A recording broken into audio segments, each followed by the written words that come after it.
What is up, guys? This is Mateo's 2020 Politics here, and today I'm going to be talking about Tulsi Gabbard turning into Wayne Messam 2.0. I'm sad to say it, guys, because I actually did like Tulsi Gabbard, and I still kind of do. I like her policies, but she's been in the race for too long. Her time is out. Because if I were to rank my top 5 favorite candidates of the presidential race overall, including candidates who have dropped out, it would be Bernie Sanders, because he's Bernie Sanders, Bill de Blasio, because he was like a mini version of Bernie Sanders, Andrew Yang, Tulsi Gabbard, and Elizabeth Warren. So Tulsi Gabbard is in there, but she has to drop out. She was, of course, a progressive. She was basically the anti-war candidate, so I like that. But I have some stunning things to tell you guys. So of the things that make her delusional, I have them listed down here. She has not been in any presidential primary debate since the 5th one, all the way back in November. So she was in the first debate, which was in June, the second, which was in July, the third, which was all the way in September, the fourth, no, she wasn't in the third, actually. She didn't qualify for it, but then she got back in for the fourth one in October, and then the 5th one for November. Just hasn't been a single one. Now, personally, if I don't appear in 2 debates in a row, I'm dropping out, because what happens every 2 debates? They make it harder to attend. So, like, if you miss a debate, it's like, okay, I'll wait until the next one. I can still qualify if I surge a bit. But then, when even it's, the debate's second time in a row, and they raise those thresholds, then I'm out. But she doesn't get the signal, because, do you know how many debates have passed by since the 5th one? 5. So it means she only appeared in the very first half of the presidential debates. Even then, she didn't appear in all of them. Remember, she missed the 3rd debate. She was in the 1st, 2nd, 4th, and 5th. She has been the 6th, she hasn't been the 7th, she hasn't been in the 8th, the 9th, or the 10th. And I told you guys I might make a video on her if she just doesn't drop out and call her Wayne Messam, and I'm sorry, she is a Wayne Messam. And for those of you who forgot or are new to the channel, Wayne Messam was a candidate that I poked lots of fun at, who was this man who was a mayor of Miramar, Florida. And he ran for president, dropped out in November. He didn't qualify for a single debate, was in enormous debt, raised $5 in one of the periods in the last 3 months of his campaign. So fundraising period to be exact. And he was just being delusional. He was neglecting his own town even. So he was just a delusional candidate who it took too long for him to just get the signal to drop out. So whenever a candidate goes full delusional mode and just can't accept that they have to drop out, I just call them a Wayne Messam. Because what's happening is that they're just too delusional, really. You could say it's stubbornness. I just say it's delusional, personally, because it shows you just can't really.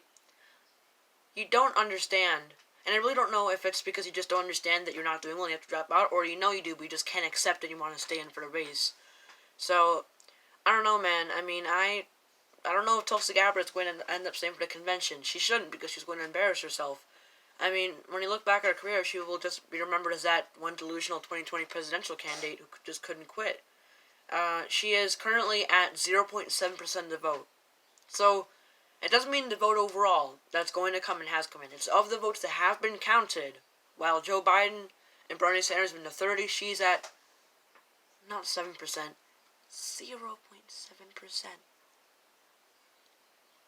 0.7%, that's nothing. Just drop out. Why are you still in the presidential race? I mean, look, what happened with Andrew Yang was he didn't do too well in Iowa, right? But then, he wanted to stay for New Hampshire, because New Hampshire is to the northeast, has more progressives. He didn't do too well. He did decently well, actually, but just not amazingly, so he dropped out. That's what I would have done. If I were progressive, I would have stayed for Iowa. I know I wouldn't have won, and I probably would have stayed for New Hampshire just because it's a progressive state. And if I wouldn't have done well there, then I would have dropped out too. Because what happens if you don't get 1st or 2nd place in a contest? You lose momentum. And Tulsi Gabbard, she stayed for Iowa, stayed for New Hampshire, stayed for Nevada, stayed for South Carolina, stayed for Super Tuesday, stayed for Super Tuesday Part 2, which happened on the 10th of March. And she hasn't dropped out. She's only gotten 2 delegates. 2. How many does Joe Biden have? Like over 800. Bernie has like over 700. She has 2. You have one candidate with like 800, one with 700, you have one with 2. This is a joke. This has to be a joke, doesn't it? So these two delegates came from American Samoa, which she was born in, so you could argue it's one of her home states. So the best she can do is just get two delegates from her home state. The state that she's born in, she only gets two delegates. I mean, is that ridiculous or what? And mind you, that's her home state. Michael Bloomberg won that and she got second place. This is ridiculous. I mean, let's say you were born in a state. You keep saying, I'm a Samoan. I was born in American Samoa. You get second place and get two delegates. That's the best she can do. Now, we still haven't seen Hawaii yet, but what's she going to get, like 4 delegates in Hawaii? I don't even think she can win that. So, those were all the delusional aspects of her. She hasn't been in any debate since the 5th. She is only at 0.7% of the vote. She has 2 delegates, and she hasn't won any contest whatsoever. I mean, her time is up. People say it's a two-way race, and I say that too because I just forget that she's in it. It seems like it is a two-way race. And, I mean, you've got Tulsi Gabbard hanging in there for some unknown reason. I don't really understand, honestly. So, I didn't want to have to come to this because I liked her. I really did. And it is true that she is the only female candidate in the race, the only person of color in the race.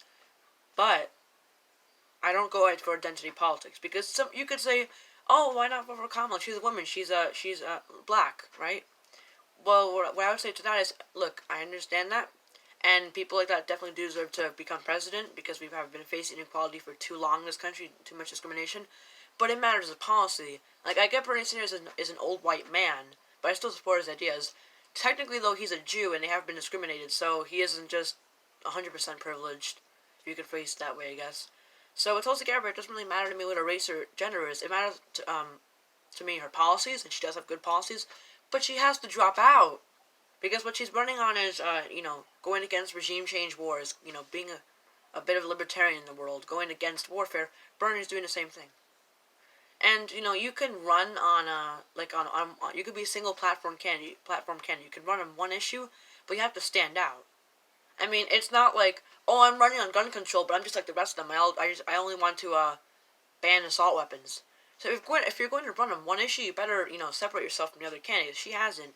Bernie has essentially the same policies as hers, except he's running a broader campaign. She's running a campaign on, ending regime change wars, which is Bernie's for. She is for Medicare for all. She's for all these things that Bernie's for. So she's just splitting the vote with Bernie. Even then, it isn't that much, but she is still splitting just a bit of the vote with Bernie Sanders. Now, if she were to drop out, it wouldn't make Bernie win. It would help him a bit, but she has no support. Voice crack, which has been happening a lot lately. She has no support, so it wouldn't even benefit Bernie Sanders if she were to drop out. At this point, I just don't know why she's still in the presidential race, honestly.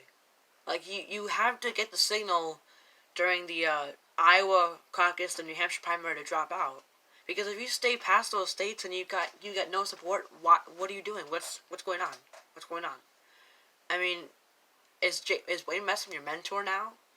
Because many people have followed the philosophy of Wayne Messam, which is when you commit to something, you succeed, no matter what it is. People have followed Wayne Messam, and those people were people like Joe Sestak, who I don't think anybody has heard of, John Delaney, Michael Bennett. They all followed his philosophies, but the person that has truly embraced Wayne Messam as their mentor is Tulsi Gabbard, because she just hasn't gotten the signal that she has to drop out. Sure, she's been in some actual debates. Wayne Messam was in none of them, but she has been in the last 5. She has to drop out. And I was just watching a Fox interview with her, in which she was like, yes, it is unacceptable that the Democratic Party is blocking me out of a third debate. I'm a woman. I'm a person of color, and they're blocking me out. Okay, it isn't about that. In order to be in a presidential debate, you have to qualify for it. You have to get a certain amount of polls, a certain amount of donors. You just didn't qualify. Accept it. It's not the Democratic Party is trying to block you out. You just aren't a major candidate. You just didn't qualify. So, see you guys later. I had lots of fun making this video, because I always like making videos on delusional candidates I have to quit. Now, some people that don't follow this channel, but in general, have wanted me to talk about the coronavirus. Now, my issue with that is that with the coronavirus, it isn't like a few major events. It's smooth. It's growing every single day. There are updates every single day. So, it's not like I can't make a video saying coronavirus reaches 138,000 cases, because it's like, it's growing every single day. It will be outdated quickly, that video. And it's like smoother news. What do I mean by that? It's like, it's growing steadily. There's nothing like abrupt happening every single day. So if something big happens, I might make a video about it because it is very serious. So see you guys later, and bye.